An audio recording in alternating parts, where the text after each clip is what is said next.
Hare Krishna, Hare Krishna. Alright. Hare Krishna. Before I joined ISKCON, I was searching for spirituality. I didn't know about yoga, meditation, but when I read Prabhupada's books, my whole concept of what is yoga or what is meditation changed.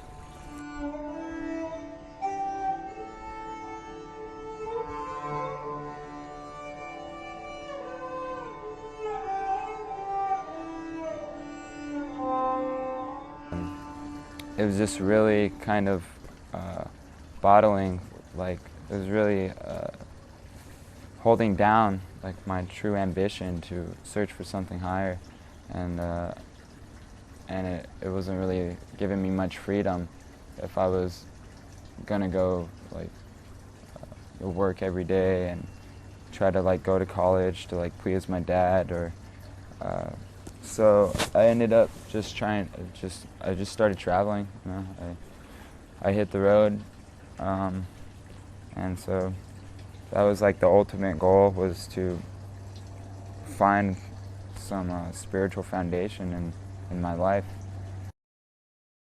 My first like positive experience was I was in Chicago when I was traveling, and I found one of the books on the ground, or like on a staircase, like someone left it there. And I saw like in a distance like one of the monks like walking across the street, and I understood that he probably just gave this book to someone, and whoever received the book didn't really appreciate it, so they just left it on a staircase. And I thought the cover was pretty interesting because it's called The Perfection of Yoga, and I was already looking for some spiritual philosophy of meditation and yoga. So I picked up the book and I read it on the way back to heading back to California, and it just blew my mind because they had the answers I was looking for just within that little book. It's a really small booklet. It just makes so much sense. I came back to visit my parents, and then I was gonna head to Mexico. I just wanted to travel. I didn't know where I was gonna go. I just was gonna let like wherever like destiny takes me, that's where I was gonna go. But I ended up like camping out in Venice Beach for a couple weeks, and I met one of the devotees there passing out food. He does that, I think, like at least once a week. He goes out there and passes out a bunch of prasadam, and I noticed that he was from a temple. So I started asking him questions about the book. I really wanted to talk to a devotee, but I didn't know where to come in contact with one of them. So I saw him there, so I was really anxious to go talk to him. So I started talking to him, and he was just really really sincere. He just was listening to everything I had to say, and he just like let me talk and let me reveal my mind. No one really understood where I was at, but I can understand that he understood, So I was talking to him, and he invited me here, and I didn't know it was so close. It's just right down the street from Venice Beach. So I took the bus here during a Sunday festival, and that's how I came to the temple for the first time. I never left from that Sunday I came. I ended up just staying around here. Yeah, in the Vedic tradition, we have ashrams, which means a facility for one to practice spiritual life. And so there's 4 ashrams. There's the Brahmachari and Brahmacharini ashram, which is this building right here, where all the celibate monks live, and upstairs where women live. And then right behind you is the Grihastha ashram, which means the householder ashram. There's many families that live here, actually this building and the next building up. And so people live there with their kids and wives and practice spiritual life. And there's a Vanaprastha ashram, which means retired life. And that's for someone that was a Grihastha in the householder life, but he retired. And in that way, he renounces his family and his material possessions to live more spiritually and try try to achieve the ultimate goal of life. And then there's the sannyas ashram, which is the renounced order of life, where you completely renounce everything within this material world, and you pretty much just travel and preach, and you don't have any material possessions, and you just depend on God to facilitate your material necessities. And this is the highest stage, the highest order of life you can be in spiritual life. And this takes years and years of spiritual practice and spiritual realization.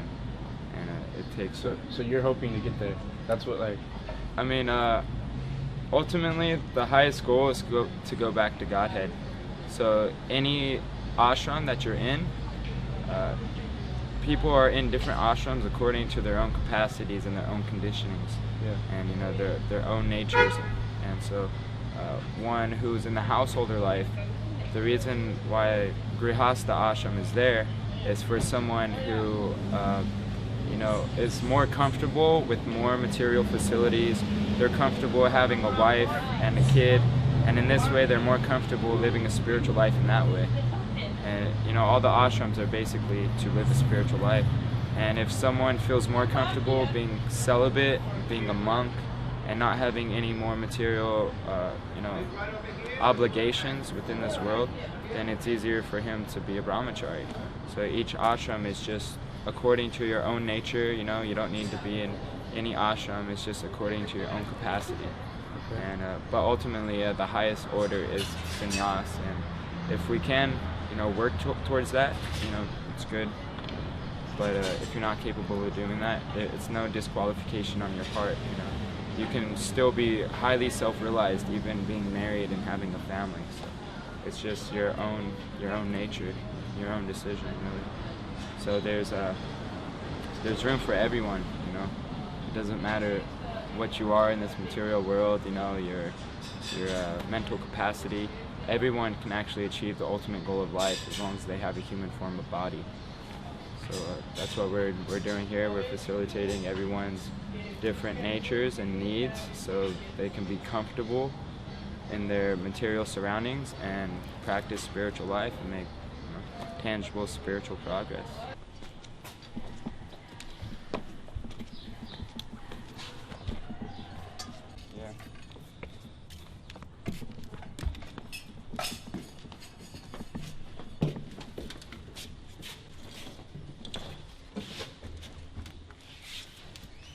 This is the ashram, and this is where all the brahmacharis live, which are celibate monk students practicing Krishna consciousness. And so everyone lives in different rooms, and my particular room is upstairs, so we'll go upstairs.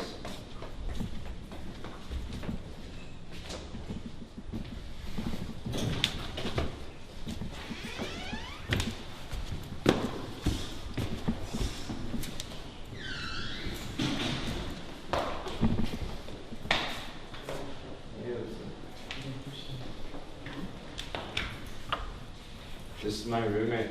His name is Bhakti Storm. Hare Krishna. And this is our room. This is where we sleep. And so this is what we have here. This is our altar, where we worship, offer water, offer food to pictures of Krishna and our spiritual master.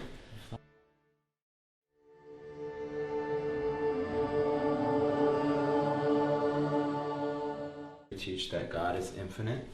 So he has infinite forms. And the idea behind deities is that God is the proprietor of everything within the universe, material and spiritual universes. We teach that, everything, this wood, our bodies, everything within the world is God's property. He created it. God is unlimited, so we teach that, it's actually possible for him to enter a type of material element if a devotee desires him to. And in this way we can, perceive him through our material senses, and we can directly worship the Lord through the form of the deity. The analogy is kind of like a mailbox. If there's like a US mailbox like on the street, you can put your mail in there and you'll know for sure that it will go to the post office.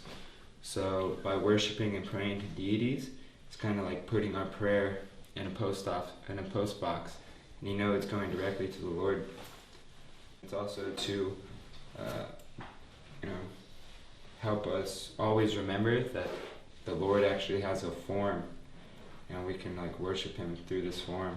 And since our material senses are very limited, and we can't conceive of anything beyond material elements, He appears in material elements so He shows so we can see Him through our imperfect material senses. A lot of people think it's idol worship.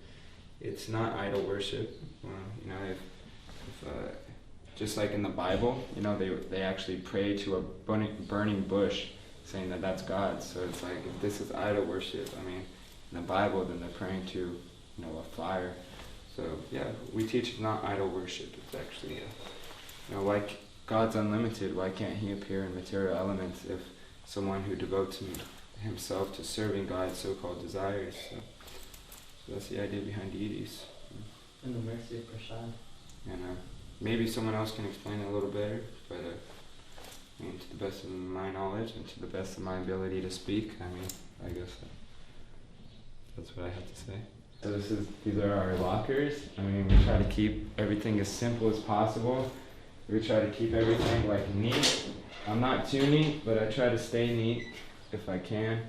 And simple, whatever we need, just a little bit of clothes, some water, books. Our main focus is studying, and vitamins, shaving cream, whatever. Just we try to keep it really simple. Our principle here is simple living and high thinking. So by keeping your life simple with only your basic necessities to live, helps you focus more and put all your energy into spiritual advancement and spiritual realization. You sleep on these mats, just a blanket, whatever, and that's pretty much it. It's my hamper. Got a little bit of clothes in there. I hand wash most of my clothes so they don't rip, and we don't use up too much water that's unnecessary. And this is actually our mop. We don't have a mop, so we just use a rag. We just go on the floor and we try to keep this place as clean as possible, And it's my little studying area right here. I've got our main focus as being brahmacharis, which means student life, is studying literature, learning as much as we can, chanting mantras, meditation. And in this way, we don't really have any obligations outside of spiritual life. We don't have any material responsibilities. Our main focus is spiritual life, which is the essence of our true being. As human beings, we have the intelligence to actually advance in spiritual life. So we try to take full advantage of that, and not waste our time in unnecessary material topics, material talking, material opulence. So we have these beds here that we don't really sleep on, but they're just here. We plan to take them down, but we don't really have anywhere to put them right now. I'm not really in here too much. It's just to sleep or study, or that's pretty much it. Study and sleep, and then otherwise I'm out and about, distributing books, or sometimes I'll do a little bit of chanting in here, and that's it. Hare Krishna. Yeah, literally. So we're new roommates. It's gonna be awesome. On Sundays we're gonna give classes to each other for 20 minutes, so we can practice giving class and just really ingrain everything that we learn. Because a lot of times when we read things, when you teach it back to somebody, it really gets really becomes solid information at that point. At least that's the way it is for me. But I'm really excited because just living with Anthony's he's pretty fixed up. I'm still working on it, but he's got a lot to show me. The 8 basic material elements would be earth, water, fire, air, and ether, and then the mind, the intelligence, and the false ego. So the idea is to offer all these elements to Krishna. You know, we offer the earth in the form of flower, offer fire, we offer water, we offer ether in the form of the conch shell, and we offer air in the form of like the incense. And then we're supposed to offer like our whole selves to God, you know, our mind, our intelligence, and obviously we're supposed to, you know, get rid of our false ego. I guess before, you know, I was kind of more identified more as like, you know, as like an artist, as a painter. You know, I worked very hard to distinguish myself in that area. But, and you know, it was very important to me, something that came naturally to me, something that I like to do. But you know, all these things can change, you know, it's not, I really felt like the goal of art is to understand something about who you are, which is not simply limited to a particular activity. I guess in some sense, you know, not all artists do that. Not all artists are really interested in pursuing this, you know, some kind of content or some kind of, you know, a lot of times the tendency is to be deliberately opposed to necessarily trying to find something to say. It's more just like, you know, you just want to say something in like an attractive way or an interesting way. But, you know, I feel like just kind of historically, you know, it's always been the case that people want to come to understand something deeper about who they are, you know, about what this life is about what, you know, what we're doing here. You know, if there's some, you know, some kind of goal, something bigger and more interesting to be a part of.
this society is called the International Society of Krishna Consciousness, and it was founded by our spiritual master Srila Prabhupada back in the 60s, and he came all the way from India to, he first landed on Boston Harbor, and he took a boat here. I believe it took 3 months to get here, and while he was on the boat he had 2 heart attacks, and he knew nobody in America, and he only had equivalent to $7 to his name. And so he was coming here with nothing but a crate of books and the order of his spiritual master to preach Krishna consciousness in the Western countries.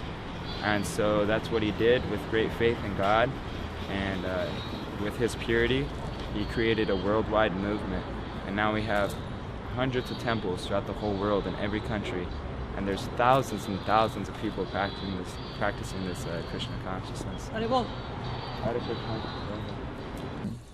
I was a student in the university. I was very young. It happens like more than 20 years ago. Yes, I joined Krishna Consciousness in Peru in 1992. And I was living there until 2000. And then from 2000 to 2005, I was living in Puerto Rico. And then from Puerto Rico, I moved to Los Angeles in 2008. I learned many things. I learned that God is a person, that we are not this body. I learned that the goal of life is to develop love for God. I learned that we are meant to serve others, and that the real happiness is comes from within, not from external things. Basically, that is the teachings of our philosophy. Like, for many people, religion is something else in their life.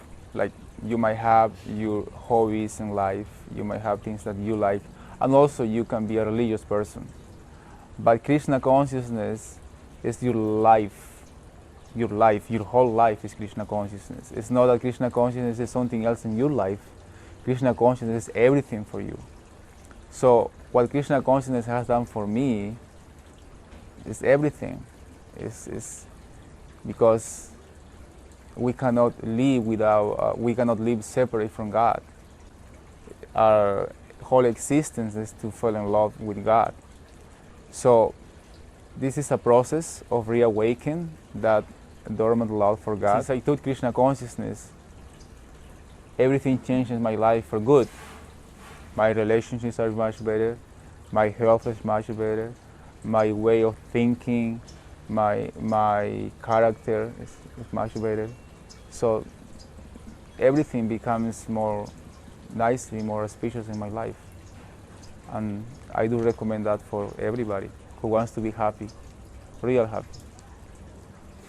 One of the more pressing things, the more interesting things for me is that there is a much bigger reality out there than most people are generally aware of. There's deeper parts to the self than we're really ever usually educated about. And so there's actually a very specific and scientific process by which we can connect to this kind of deeper nature.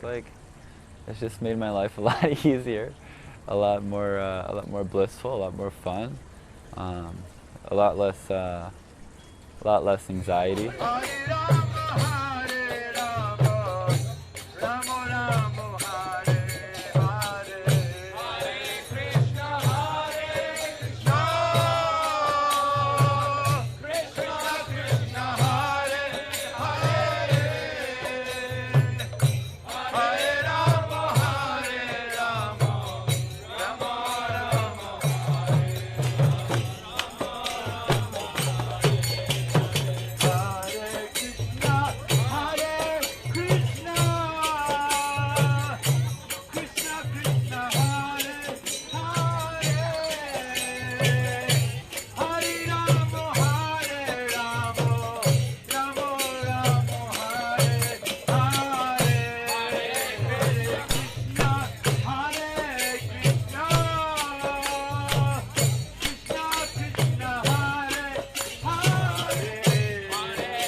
you're trying to find some satisfaction for yourself, you know, and ultimately, like, the happiness that we're trying to achieve in this world for ourselves is just very very minute, because the only happiness we can experience is through our senses, through our material body, which is very limited. You know, so Krishna consciousness, it goes far beyond the body, and it actually like touches your heart, touches your soul. It really reveals like knowledge, like coming, like that's already within us, and just like there's like so much knowledge to be learned here. It's incredible. It's so amazing here, you know. Just I feel so grateful just being able to be a part of this movement, being a part of this temple, and you know, developing like real friendships, you know. Like in this material world, like friendships are based on coming together for sense gratification. You know, it's kind of like an artificial friendship. But here, like, you develop true relationships, you know, spiritual relationships. And you know, I just want to you know, spend my life trying to help others, you know, trying to teach people knowledge to the best of my capacity. And just really, I really encourage everyone to just check it out, you know, see if you find whatever you read in these books interesting, and because I'm sure if you have some intelligence that you'll really appreciate this very spiritual knowledge. You know? It's not so much about competing. It's not about competing with other people to do it. It's about cooperating. It's about working with an attitude of service, and it's about understanding that there's, you know, there's things out there that are greater than us, you know. And you know, I think the tendency is for people to work so hard, you know, chasing after the effects. You know, they want fame, or they want distinction or recognition, or you know, wealth, or, you know, all these things. But you know, these all come automatically as a consequence of coming to this deeper understanding. You know, these things are available to anybody who's you know, seriously kind of taken up that search. Not everybody, you know, will necessarily want those things once you find you know, once you find a deeper truth, once you find God. You know, it's nice because you get the best of both worlds. You know, you get a little bit of structure, but you know, but you also have a lot of freedom, because you don't have to, you know, you don't have to sell yourself out to somebody who's not interested in your best interests. Kind of the whole purpose of this movement is to not only become enlightened ourselves, but also to enlighten others. You know, so this is like, you know, a large task. You know, we go to a lot of trouble. You know, going to different universities, distributing books, going to campuses, you know, concerts, just all these different places. You know, meeting with all different kinds of people, putting on all kinds of events and celebrations. It's a really like exciting, amazing, revolutionary thing to be a part of. And you know, I think, you know, this is an evolving movement. It's like it's always changing. You know, I guess it's, you know, I guess one thing I would just like to particularly touch on is just that a lot of times people have, like, you know, preconceived notions about what this movement is about. But it's just like anything else. You know, if you have, you know, people may have certain ideas about any, you know, like a religion or a business even, or so many different things. You know, you have so many preconceived notions, you know, but you know, if you could really kind of like, you know, have an open mind and kind of dig a little bit deeper, you know, it's like, you know, there's always something that you can learn from anybody, you know, particularly though from people who are actually like trying to learn and who are determined to discover something. You know, we live very, you know, disciplined and strict lives. You know, in these, you know, we have a very, you know, rigid practice, I guess. You know, it's not necessarily. It's not that we're judgmental about other people, or that you know, you're not able to participate. You know, if you're not sort of in that kind of position, or you're not in that sort of time in your life, you know. But the idea is that, you know, I would just like to encourage everyone to, you know, participate in some way. You know, find there's something really valuable in here. This is ancient wisdom that's come down to us from thousands and thousands and thousands of years. You know, time immemorial. This has come to us. You know, this is like the legacy of something of our human heritage. You know, and this is something very valuable, and you know, so we should find a way to be a part of it. We should find a way to something we can appreciate in this. You know, we should find something that we can apply to this. There's something for everyone. It doesn't matter about your all these bodily designations. It doesn't matter if you're young or old or rich or poor or black or white or male or female or whatever you are. This is the whole point. Is if we can all come to a better understanding about who we really are, you know, and about how to love ourselves and God and other people. Then we can have peace, you know. We could have an end to fighting needlessly, you know. We can have an end to exploitation and abject poverty and so many of these things.